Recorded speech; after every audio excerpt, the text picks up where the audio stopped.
O que o queridinho dos arminianos, John Wesley, diz sobre John Calvino? Acredito que Calvino foi um grande instrumento de Deus. Opa!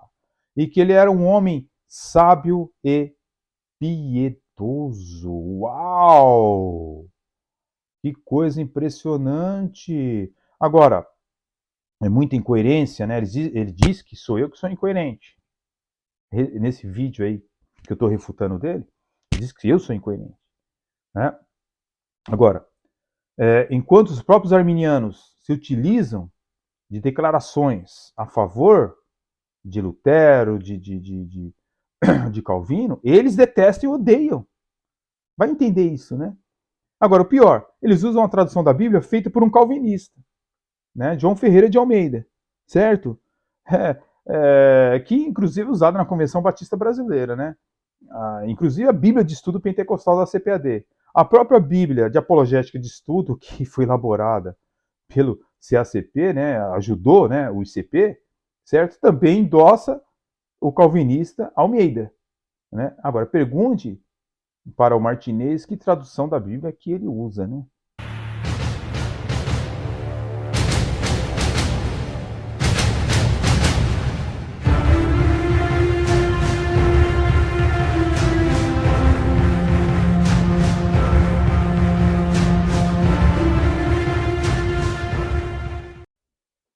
O que o queridinho dos arminianos, John Wesley, diz sobre John Calvino? Acredito que Calvino foi um grande instrumento de Deus. Opa! E que ele era um homem sábio e piedoso. Uau! Que coisa impressionante! Agora, é muita incoerência, né? Ele diz que sou eu que sou incoerente. Nesse vídeo aí que eu estou refutando dele, ele diz que eu sou incoerente. Né? Agora, enquanto os próprios arminianos se utilizam de declarações a favor de Lutero, de Calvino, eles detestam e odeiam. Vai entender isso, né? Agora, o pior, eles usam a tradução da Bíblia feita por um calvinista, né? João Ferreira de Almeida, certo? Que inclusive é usado na Convenção Batista Brasileira, né? Inclusive a Bíblia de Estudo Pentecostal da CPAD. A própria Bíblia de Apologética de Estudo, que foi elaborada pelo CACP, né, ajudou, né, o ICP, certo? Também endossa o calvinista Almeida, né? Agora, pergunte para o Martinez que tradução da Bíblia que ele usa, né? Então, o presidente do CACP, ele diz que eu sou incoerente. Mas será mesmo que eu sou incoerente? Ou será que ele é bem incoerente diante do que eu já afirmei? Né? Agora, se você ler o livro dele, que eu li boa parte, Calvinismo Recalcitrante, e agora está na segunda edição, e ele tem o maior orgulho de falar sobre esse livro, né? Nós vemos aqui que ele defende, né? Eu vou ler aqui o que está escrito no livro dele, né? Ele diz o seguinte: procuro defender uma soteriologia que é encontrada anterior ao bispo de Hipona, Santo Agostinho. Por exemplo, o Sino de Arles, em 353, defendia como ortodoxo os seguintes pontos: o livre-arbítrio permanentemente após a queda, embora enfraquecido, a morte de Cristo tem o propósito de salvar todos os homens, né? Só teria efeito nos que creem. A presciência divina não interfere na vontade humana. Então, a gente começa a observar que ele recorre, né, ao recurso de autoridade para substanciar sua tese sinergística. Tá? Então, ele repudia, né, um sínodo do protestante, que é Dort, que para ele não tem valor absolutamente nenhum, assim como para essas pessoas que eu citei, não tem valor nenhum, é um sínodo protestante, mas ele se apoia em sínodos católicos. E eu sou incoerente. Você entendeu? Agora, ele prefere apoiar um sínodo católico de 353, que era para defender o arianismo. O arianismo.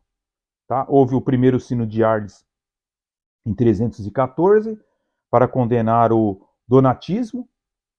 Depois o segundo, uma tentativa de fazer com que o arianismo saísse vencedor, certo? E defender o livre-arbítrio, evidentemente.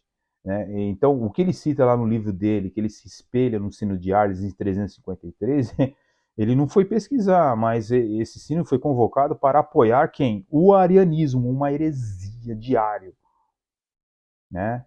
Então, foi presidido por bispos arianos, como Saturnino de Arles, Ursásio de Belgrado, Valente de Mursa. Então, eles apresentaram esses bispos, que eram arianos, um projeto ao imperador propondo a condenação, sabe de quem? De Atanásio, de Alexandria, que defendia, certo, a Trindade. Então a proposta foi uma causa de espanto, né?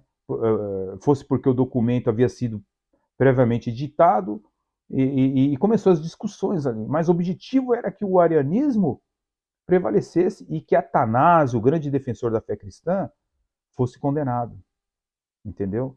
Então a gente vê aqui essa grande autoridade que o presidente do CACP se apoia, entendeu? Isso é ridículo, ridículo.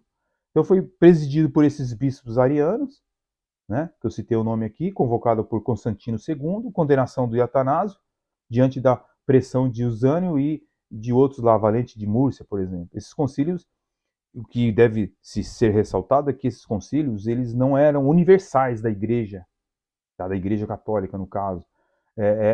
Não eram concílios ecumênicos oficiais, não tinham validade ecumênica universal, só local. E é isso que ele se apoia, tá? Então você tem ali pelo menos 4 concílios de Arles, né? Depois tivemos o terceiro, que era contra os albinenses, né? Ou os cátaros. Depois teve o quarto em 1263. Então, a gente vê, pessoal, que esse pessoal se apoia nesses trâmites. É isso que eles se apoiam em sínodos, em declarações, em Wesley, em livros da reflexão, você entendeu? Nos livros da carisma. Agora, poxa, nós temos que se apoiar nisso aqui, filho. Nisto aqui. E na verdadeira fonte primária, tá? Ir atrás de verdadeiras fontes. Bem, ele diz que eu sou incoerente, né? Mas ele se apoia em outro concílio, um concílio de Orange, em 529. E segundo Roger Walson, ele diz no livro A História da Teologia Cristã, publicada pela editora Vida, ele diz o seguinte sobre Orange, né? No caso, o arminiano Roger Walson. A controvérsia semi-pelagiana finalmente terminou em 529, quando houve uma reunião de bispos ocidentais conhecida como Sino de Orange. Às vezes é chamado de Concílio de Orange, mas não consta nos concílios ecumênicos da Igreja, nem pelo Oriente, nem pelo Ocidente, ou seja, não tinha validade oriental, aliás, validade universal. Em Orange, os bispos católicos condenaram os principais aspectos do semi-pelagianismo, endossaram o conceito que Agostinho tinha de necessidade e total suficiência da graça e condenaram a crença da predestinação, olha lá, condenaram a crença da predestinação bíblica para o mal ou para a perdição. Como Agostinho nunca chegou a afirmar especificamente que Deus predestina alguém ao pecado ou ao inferno, né? Seus próprios ensinos passaram pelo sino de Orange sem serem em nada criticados, mas também sem serem plenamente confirmados. O sino não defendeu a predestinação de nenhuma forma, evidente, né? Entretanto, exigiu a crença de que qualquer ato de bondade ou rebelião dos seres humanos é resultado da graça de Deus que opera neles. A teologia católica ortodoxa, a partir de então, incluiria as ideias de que a graça de Deus é a única origem e a causa de todos os atos da retidão humana e que os homens não são capazes de realizar obras merecedoras de salvação sem a graça auxiliadora. Todavia, o Sino de Orange deixou em aberto a questão da livre cooperação humana com a graça. A Igreja Católica passou a incluir e enfatizar um sistema de obras meritórias que são necessárias como credenciais de graça, e isso se reverteu a favor de um tipo de sinergismo no qual o livre-arbítrio, aí ó, o livre-arbítrio aí, precisa cooperar com a graça, que a salvação chegue à consumação perfeita. Então, é esse sino dos que ele se apoia, tá? E ele se vangloria disso, tá bom?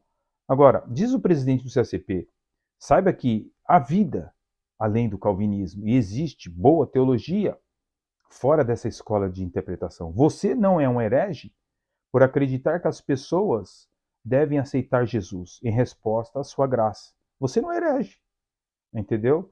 Agora, observe bem, isso vai, assim, eu não sei se ele já tirou esse post do Face dele, teria que descer lá e pesquisar, mas ele considera, né, o calvinismo, ou considerava uma seita, conforme esse post, tá bom? Agora, ultimamente ele tem dito que se trata de uma heresia, mas que é uma heresia de perdição. Ou seja, o senhor Martinez ele tem que se decidir, afinal de contas, o que é o calvinismo. Né? Eu já me decidi faz tempo, desde quando eu descobri pelas escrituras o que é o arminianismo, eu já me decidi. Agora ele precisa se decidir. E aí quando ele faz o livro dele, Calvinismo Recalcitrante, né, ele faz afirmações loucas, né? Como dizer que Calvino informou que Maria continuou virgem. Tá? Um exemplo. Eles não queriam criar igrejas protestantes. O sonho deles era fazer uma força de pressão para que a Igreja Católica se reformasse. O senhor está entendendo? Então, eles tinham uma visão um tanto católica. E a primeira leva de reformadores, eles eram homens que tinham uma casca católica. Então, quando a gente olha para o passado, a gente tem que procurar entendê-los, e eu tento fazer isso, mas a gente não pode esquecer que tinha uma casca ali, que era uma casca católica, que é uma cosmovisão católica, que era um óculos católico. Por isso que nós temos reformadores que criam na virgindade perpétua de tá? Então, assim, existem vários exemplos. Eu não vou aqui pegar todos os exemplos porque seria bem desgastante, mas serve para mostrar para vocês que quem seria incoerente? Eu ou ele, né? Eu não estou aqui, pessoal, com nenhuma ira no meu coração. Eu não estou aqui, Deus é minha testemunha. Se eu estiver mentindo, eu não posso enganar a Deus. Certo? Eu não estou nutrido de ira contra a pessoa dele. Eu estou apenas demonstrando que quem é incoerente nessa história toda que eu estou mostrando para vocês, essa ira mortal que ele tem contra John Calvino, contra a fé reformada, contra reformadores, é a mesma posição que esses outros teólogos arminianos eu citei para vocês aqui? Ou é bem diferente a maneira como esses teólogos tratam a questão?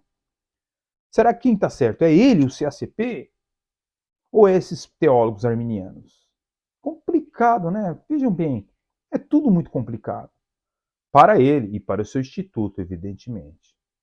Bem, eu pretendo, nos próximos vídeos, dar continuidade a esse assunto. É bem extenso, né, pessoal? Eu estou tentando sistematizar o máximo possível, mas às vezes não é possível, né?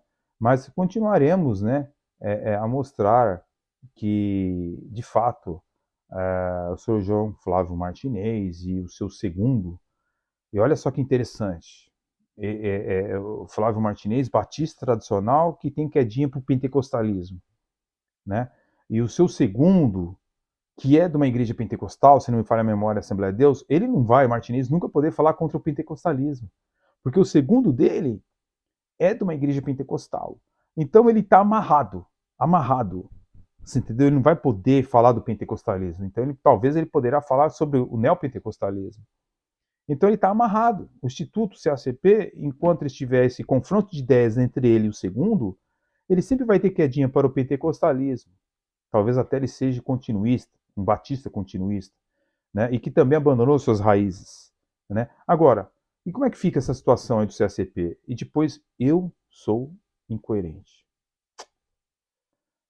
Até o próximo vídeo, pessoal. Fique na graça de Deus. Deus abençoe.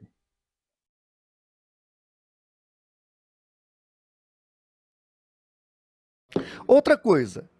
Quem anatematizou de maneira horripilante a dupla predestinação calvinista, e não só calvinista, mas agostiniana ou tomista de Tomás de Aquino, também não fui eu. Foi o Concílio de Orange. Concílio de Orange, em 529, onde ele vai condenar o pelagianismo, e os calvinistas gostam de usar esse fato. Está aqui, documentos da igreja. Gravem bem, já vamos falar deste livro na sequência. Ele vai dizer o seguinte: não só não aceitamos que certos homens têm sido predestinados ao mal pela divina disposição, mas lançamos anátemas horrorizados contra quem possa pensar coisa tão perversa. De novo, fui eu que disse que era uma coisa maldita, uma doutrina maligna? Eu não.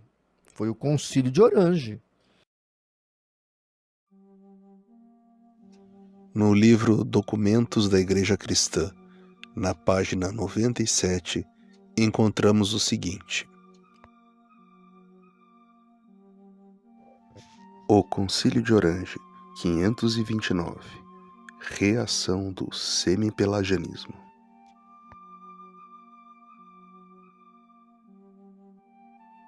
Foram condenadas as seguintes preposições: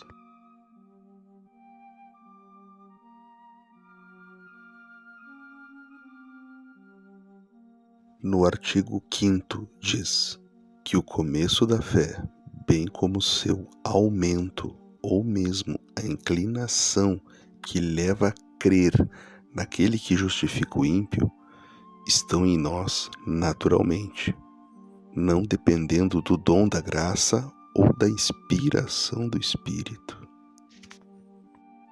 Primeiramente, me permita dizer que não é Deus que concede a fé, que não é Deus que concede a fé, que não é Deus que concede a fé. Ou seja, o próprio Concílio de Orange condena a posição dos novos arminianos que dizem que Deus não concede a fé, pois é dom do homem e não de Deus. O próprio Concílio de Orange combate o arminianismo wesleyano. Não fui eu que falei, tá? Foi Orange.